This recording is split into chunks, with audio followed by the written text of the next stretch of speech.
Maharashtra CM ಆಯ್ಕೆಗೆ ಇಂದೇ climax day ಅಂತ ಹೇಳಲಾಗ್ತಾ ಇದೆ. ಇದಕ್ಕೆ ಸಂಬಂಧಪಟ್ಟಂತೆ ಇವತ್ತು ಸಿಎಂ ಸ್ಥಾನಕ್ಕೆ ಏಕನಾಥ್ ಶಿಂದೆ ರಾಜೀನಾಮೆಯನ್ನ ಕೊಟ್ಟಿದ್ದಾರೆ. ಮಹಾರಾಷ್ಟ್ರ ಸಿಎಂ ಆಯ್ಕೆಗೆ ಇಂದೇ ಕ್ಲೈಮ್ಯಾಕ್ಸ್ ಡೇ. ಇಂದು ಸಿಎಂ ಸ್ಥಾನಕ್ಕೆ ಏಕನಾಥ್ ಶಿಂದೆ ರಾಜೀನಾಮೆಯನ್ನ ಕೊಟ್ಟಿದ್ದಾರೆ.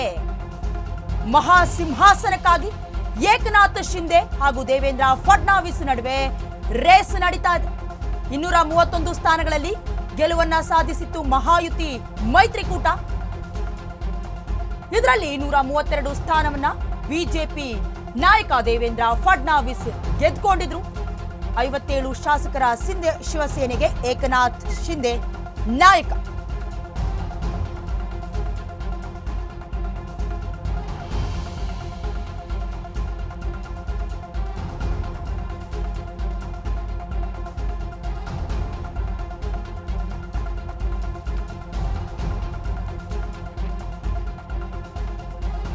ಎಸ್ 131 ಸ್ಥಾನಗಳಲ್ಲಿ ಗೆಲುವು ಸಾಧಿಸಿರುವ 231 ಸ್ಥಾನಗಳಲ್ಲಿ ಗೆಲುವನ್ನ ಸಾಧಿಸಿರುವ ಮಹಾಯುತಿ ಮೈತ್ರಿಕೂಟದಲ್ಲಿ ಬರೋಬ್ಬರಿ 132 ಸ್ಥಾನವನ್ನ ಬಿಜೆಪಿ ನಾಯಕ ದೇವೇಂದ್ರ ಫಡ್ನವೀಸ್ ಗೆದ್ದಿದ್ರು.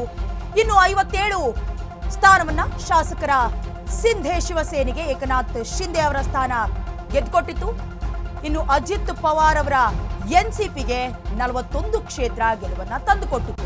ಈಗ ಇಲ್ಲಿ ಭುಗಿಲೆದ್ದಿರುವಂತಹ ಪ್ರಶ್ನೆ ಅಂತ ಹೇಳಿದ್ರೆ ಯಾರಾಗ್ತಾರೆ ಮಹಾರಾಷ್ಟ್ರದ ಸಿಎಂ ಎನ್ನುವುದು. ಯಾಕಂದ್ರೆ ದೇವೇಂದ್ರ ಫಡ್ನವೀಸ್ ಮತ್ತೆ ಮುಖ್ಯಮಂತ್ರಿಯಾಗಿ ಮರಳುವಂತಹ ಸಾಧ್ಯತೆ ಕೂಡ ಇದೆ. ಮೊನ್ನೆ ಕೂಡ ಅಂದ್ರೆ ರಿಸಲ್ಟ್ ಬಂದು ಇನ್ನೇನು 2 ದಿನ ಆಗ್ತಾ ಬಂತು, ಆದ್ರೂ ಕೂಡ ಸಿಎಂನ ಘೋಷಣೆ ಆಗಿಲ್ಲ. ಹಾಗಾದ್ರೆ ಇನ್ನು ಮುಂದೆ ಮಹಾರಾಷ್ಟ್ರದಲ್ಲಿ ರಾಷ್ಟ್ರಪತಿಗಳ ಆಳ್ವಿಕೆ ಮುಂದುವರಿಯುತ್ತಾ ಅನ್ನುವಂತಹ ಶಂಕೆ ಕೂಡ ವ್ಯಕ್ತವಾಗ್ತಾ ಇದೆ. ಜೊತೆಯಲ್ಲಿ ರಿಸಲ್ಟ್ ಬಂದ ದಿನ ಫಡ್ನವೀಸ್ ಮುಂಬೈಗೆ ಬಂದ ತಕ್ಷಣ ಮಾಡಿದ ಕೆಲಸ ಅಂದ್ರೆ ಅವರ ಬಣದ ನಾಯಕರ ಜೊತೆ ಸಭೆಯನ್ನ ನಡೆಸಿದ್ರು. ಒಬ್ರು ಸಿಎಂ ಆದ್ರೆ ಇನ್ನಿಬ್ರು ಡಿಸಿಎಂ ಸೂತ್ರವನ್ನ ಕೂಡ ರೂಪಿಸುವಂತಹ ಸಾಧ್ಯತೆ ಇದೆ ಅಂತ ಕೂಡ ಹೇಳಲಾಗ್ತಾ ಇತ್ತು. ಜೊತೆಗೆ ಈ ಹಿಂದೆ ಶಿಂದೆ ಸರ್ಕಾರ ಏನಿತ್ತು, ಏಕನಾಥ್ ಶಿಂದೆ ಅವರ ಸರ್ಕಾರ, ಈ ಸರ್ಕಾರದಲ್ಲಿ ಉಪ ಮುಖ್ಯಮಂತ್ರಿ ಸ್ಥಾನವನ್ನ ಒಪ್ಕೊಂಡಿದ್ದು ಕೂಡ ದೇವೇಂದ್ರ ಫಡ್ನವೀಸ್ ಅವರ ದೊಡ್ಡ ಗುಣ ಅಂತ ಹೇಳಲಾಗ್ತಾ ಇತ್ತು. ಸಾಮೂಹಿಕ ನಾಯಕತ್ವದಲ್ಲಿ ಚುನಾವಣೆಯನ್ನ ಮಹಾಯುತಿ ಎದುರಿಸಿತ್ತು. ರಿಸಲ್ಟ್ ಬಳಿಕ ಮಹಾಯುತಿಯಲ್ಲಿ ಮುಂದಿನ ಸಿಎಂ ಬಗ್ಗೆ ಚರ್ಚೆ ಕೂಡ ಆಗ್ತಾ ಇದೆ. ಏಕಾಂಗಿಯಾಗಿ ಹೆಚ್ಚು ಸ್ಥಾನವನ್ನ ಬಿಜೆಪಿಯಿಂದ ಗೆದ್ದಿದ್ರು. ಅವರು ಹಕ್ಕು ಮಂಡನೆಯನ್ನ ಕೂಡ ಮಾಡಿದ್ದಾರೆ. ಏಕನಾಥ್ ಶಿಂದೆಯೇ ಸಿಎಂ ಆಗಬೇಕು ಅಂತ ಅವರ ಬಣದವರು ಶಿವಸೇನೆಯವರು ಹೇಳ್ತಾ ಇದ್ರೆ ಸಿಎಂ ಸ್ಥಾನದ ಮೇಲೆ ಒಬ್ರಿಬ್ರು ಕಣ್ಣಲ್ಲ, ಈ ಮೈತ್ರಿಕೂಟದ 3 ಪಕ್ಷದ ನಾಯಕರ ಕಣ್ಣು ಕೂಡ ಇರುವಂತದ್ದು. ಸಾಮೂಹಿಕ ನಾಯಕತ್ವ ಅಂದ್ರೆ ಮೈತ್ರಿಕೂಟದಲ್ಲಿ ಏನು ಮಹಾಯುತಿಯ ಒಂದು ಹೆಸರಿನಲ್ಲಿ ನಡೆದಿದ್ದಂತಹ ಚುನಾವಣೆ ಇದು. ಈ ಚುನಾವಣೆಯಲ್ಲಿ ಕೇವಲ ಸಿಎಂ ಆಕಾಂಕ್ಷಿ ಏಕನಾಥ್ ಶಿಂದೆ ಆಗ್ಲಿ, ದೇವೇಂದ್ರ ಫಡ್ನವೀಸ್ ಆಗ್ಲಿ, ಅಥವಾ ಎಲ್ಲೋ ಒಂದ್ ಕಡೆ ಅಜಿತ್ ಪವಾರ್ ಆಗ್ಲಿ ಅಲ್ಲ, 3 ನಾಯಕರ ಕಣ್ಣು ಸಿಎಂ ಗಾದಿಯ ಮೇಲಿದೆ ಅಂತ ಹೇಳಿದ್ರು ಕೂಡ ತಪ್ಪಾಗೋದಿಲ್ಲ. ಈ 3 ಮೇಲೆ ಸಿಎಂನ ರೇಸ್ ನಲ್ಲಿದ್ದಾರೆ ಅಂದ್ರೂ ಕೂಡ ತಪ್ಪಾಗೋದಿಲ್ಲ. ಆದ್ರೆ ಬರೋಬ್ಬರಿ 231 ಸ್ಥಾನದಲ್ಲಿ 132 ಸ್ಥಾನವನ್ನ ಗೆಲ್ಲುವುದರ ಮೂಲಕ ಈಗ ಅತಿ ಹೆಚ್ಚಿನ ನಿರೀಕ್ಷೆ ಇಟ್ಕೊಂಡಿರೋದು ದೇವೇಂದ್ರ ಫಡ್ನವೀಸ್ ಅವರ ಮೇಲೆ.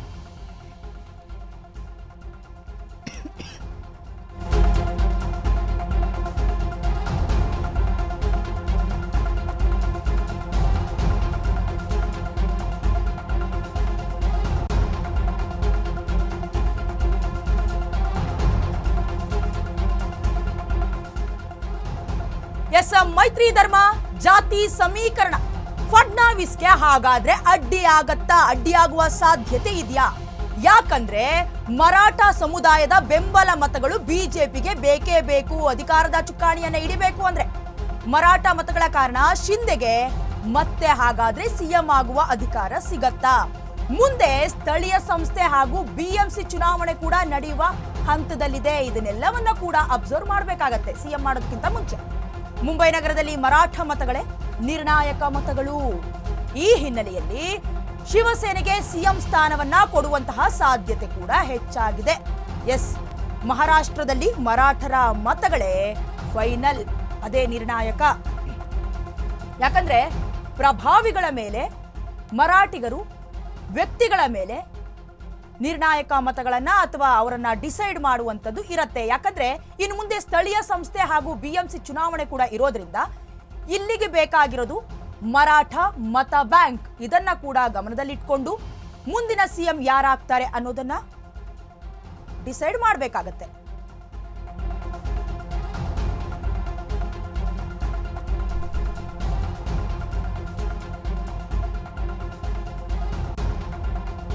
ಇನ್ನು ಇಲ್ಲಿವರೆಗೂ ಉಪಮುಖ್ಯಮಂತ್ರಿ ಸ್ಥಾನದಲ್ಲಿ ಮುಂದುವರಿತಾ ಬರ್ತಾ ಇರುವಂತಹ ದೇವೇಂದ್ರ ಫಡ್ನಾವಿಸ್ ಅವರು ಕೂಡ ಬ್ರಾಹ್ಮಣ ಸಮುದಾಯಕ್ಕೆ ಸೇರಿದವರು. ಇವರಿಗೆ RSS ನ ಒಂದು ಬೆಂಬಲ ಇರೋದ್ರಿಂದ, ಜೊತೆಗೆ ಇಲ್ಲಿ ಏಕನಾಥ್ ಶಿಂದೆ ಅವ್ರನ್ನ ನೋಡಿದ್ರೆ ಅವ್ರಿಗೆ ಮರಾಠ ಬೆಂಬಲ ಇರೋದ್ರಿಂದ ಎರಡೂ ಕೂಡ ಸಮಬಲ. ಈ ಸಮಬಲ ಇರೋದ್ರಿಂದಲೇ CM ಯಾರಾಗ್ತಾರೆ ಅನ್ನುವಂತಹ ಪ್ರಶ್ನೆ ಮತ್ತಷ್ಟು ಭುಗಿಲೆದ್ದಿರುವಂತದ್ದು.